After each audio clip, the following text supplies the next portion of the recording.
Hey guys, welcome to the Old Ultra Runner channel. I'm your host Jay Tynert, and today I want to do a which shoe for you comparison video between the Altra Rivera and the Altra Torin version 5. I have found both shoes have worked for me well. They've both been good shoes, but they are different, and there are some differences, and I just wanted to make a video and try to give you my thoughts on finding the right shoe for yourself. First of all, the Altra Rivera was a new shoe this year. You will see it has a thinner, not as wide a forefoot as the majority of Altra shoes. So if you have a narrow foot and you prefer not to have the wide toe box that comes in Altra shoes, this one will fit a more standard size foot better.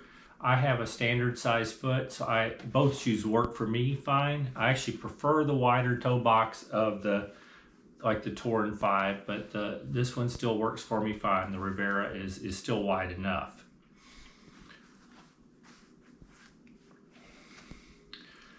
The Rivera has the Ego midsole, which also comes in the Escalante.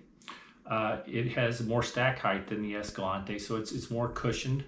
It is 26 millimeters of stack height in the forefoot, 26 millimeters of stack height in the heel. So it is the zero drop or balanced cushioning, as Altra now likes to call it.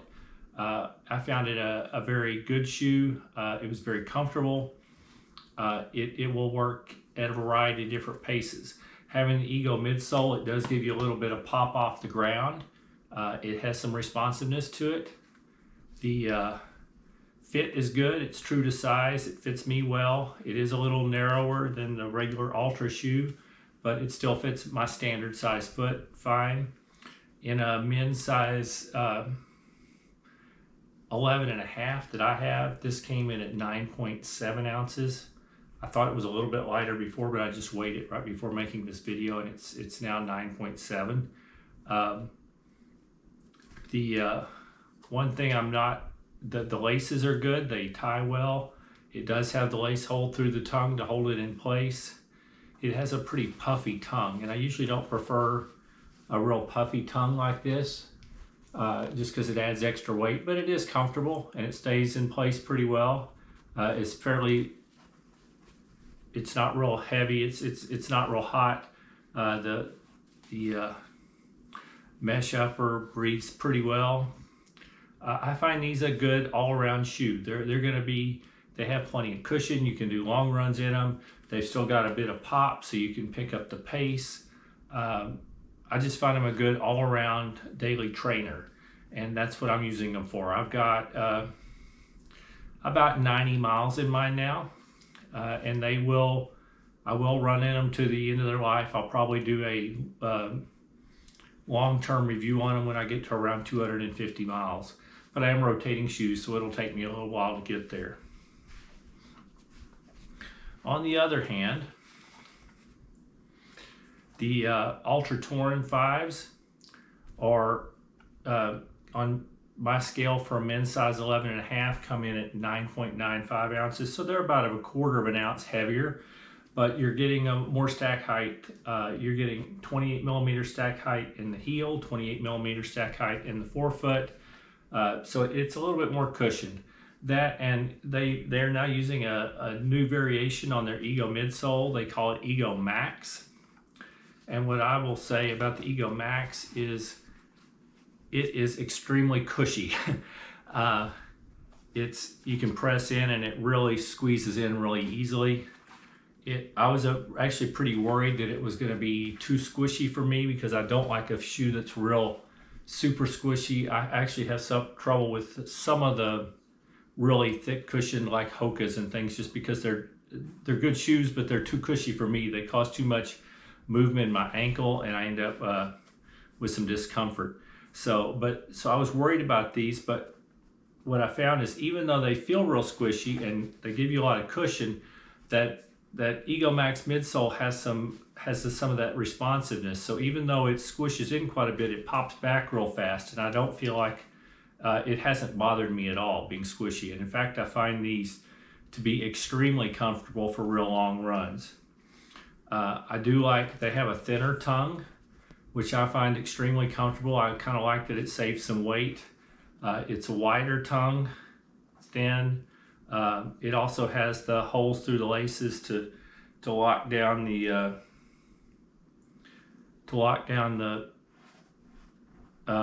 tongue into place, and it stays in place well. These shoes are a little bit different. The Rivera and even the the Torin 4.5s have 6 eyelet holes. These come with 8, which actually gives you a little bit more adjustability to get the fit just the way you like it.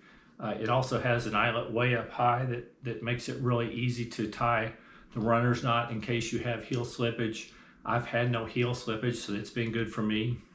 I will say the one thing I don't like about this tongue is when they went from the Torin Plush 4.5 to this Torin 5, they made this tongue stiffer. And I find that if my socks are lower than the tongue, or I wear, like if I wear no-show socks or I wear no socks, this digs into the front of my ankle a little bit. So as long as I wear socks, though, I'm very comfortable. The other thing I'm not crazy about is I actually prefer the laces that come on the Rivera. The Rivera has a very standard slick, very standard flat lace. The Torin 5s have these thinner rounded laces, which I just find with my less nimble hands, it's a little bit tougher to tie. I do like the texture of the Torin 5 laces. They're a little bit, have a little bit of texture to them, and they stay tied real well. These are actually, on the Riveras, are actually very smooth. And I haven't had any trouble with them coming untied, but they do seem like they may not lock quite as well into place. But again, I've had no trouble with the Rivera laces.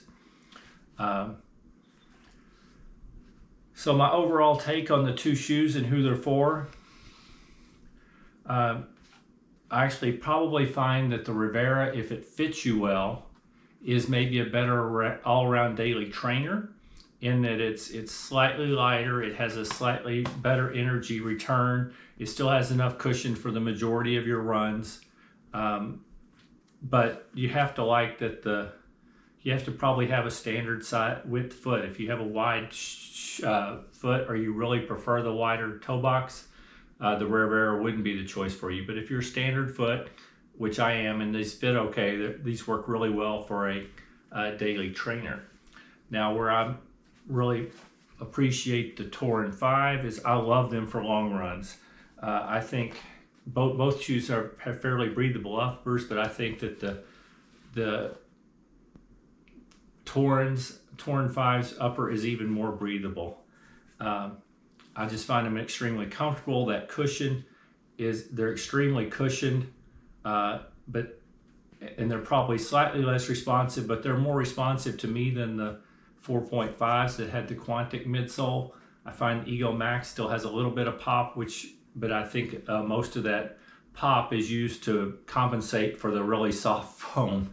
But these are going to be I run ultras on the roads some.